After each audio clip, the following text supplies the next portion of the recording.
Iba talaga yung ano, guhit kamay, traditional talagang gawa ng Pilipino. Yung pagkukuhit, masaya talaga pag gumawa ko ng signboard.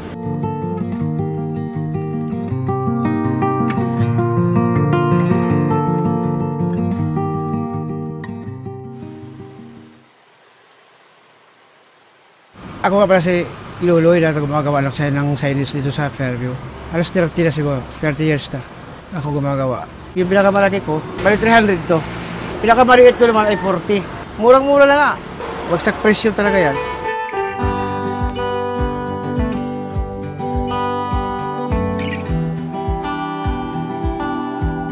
Yung nagkakamit ng mga billboard sa EDSA, yung mga retaso nila, dito nila binibigay. Kinakat to ng parang prepare yung size para isang ano lang.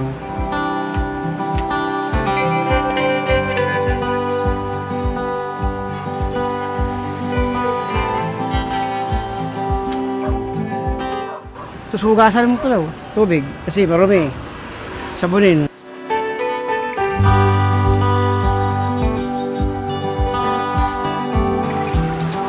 Hugasan ba kasi putik yan eh, pagdating dito marumi yan eh.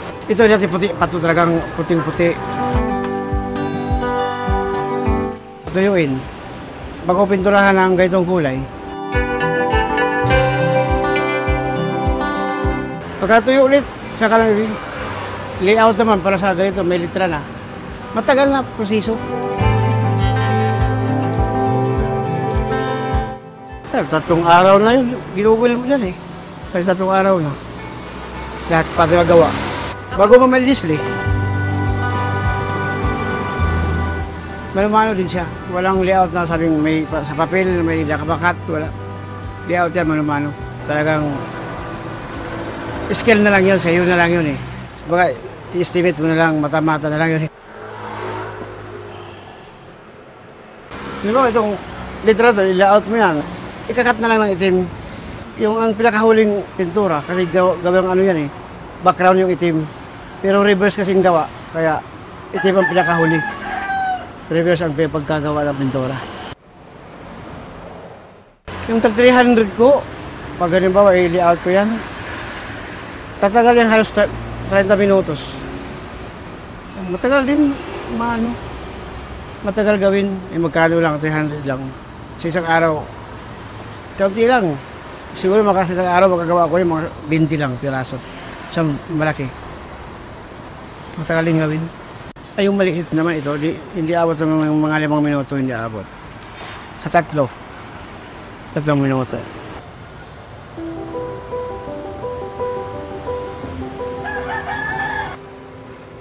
Kailangan mong mabilisan, matutuyuan ka eh. Tsaka yung brush mo, pag matagal mo isaw-saw, matutuyo. Sisira yung brush mo.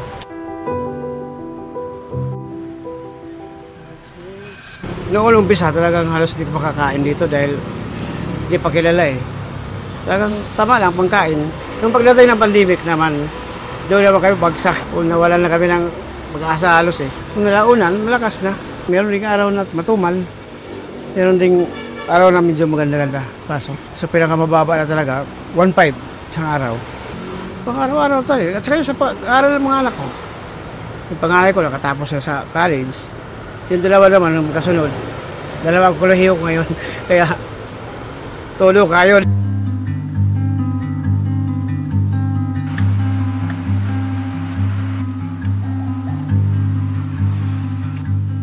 Ako na lang susurvive dito halos eh. Ako na lang nag-survive dito sa Fairview na to. Mga kasama ko dyan, wala na rin. Sa tingin ko, di man mawawala ito. Wala pang namamatay na, hindi pa mamatayan dahil andito pa naman ako buhay.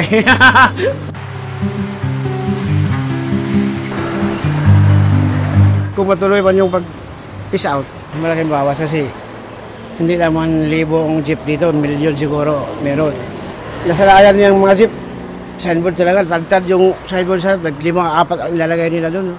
Eh kung ilang libo ang mawala, hindi yung tagtad na 4 na piraso o 5 signboard sa harapan din nawala. Walang kukuha kag isa.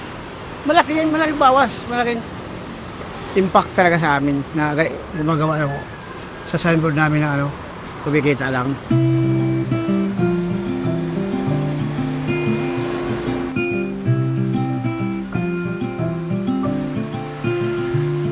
dito talaga ako masaya. Ito yung design ng puso ko eh. Lumabas ako ng Manila, galing probinsya. Mahilig ako sa litra at saka drawing dahil sa art and trades ako nag-aaral. Kaya ano ko yung drawing at saka litra. Nag-upload siguro ako mga 7 years, nakatulong din. Eh, nakita ko yung shop na mapapabaya pag wala ako. At ako hinihanap ng mga customer ko eh. Dito na ako, di na ako mag-abroad ulit. Para sa pangkalahatan na rin to eh. Yung mga bata nga, kung may mga bata gusto matuto, madali na to. At saka maganda rin naman, mapakinabangan. Iba talaga yung guhit kamay, traditional talagang gawa ng Pilipino. Yung pag-guhit. At yun talagang masaya talaga pag gumawa ko ng signboard. Yun ang kasayahan ko, doon ako masaya eh. Wala akong ibang trabaho, wala akong ibang inisip, ito lang.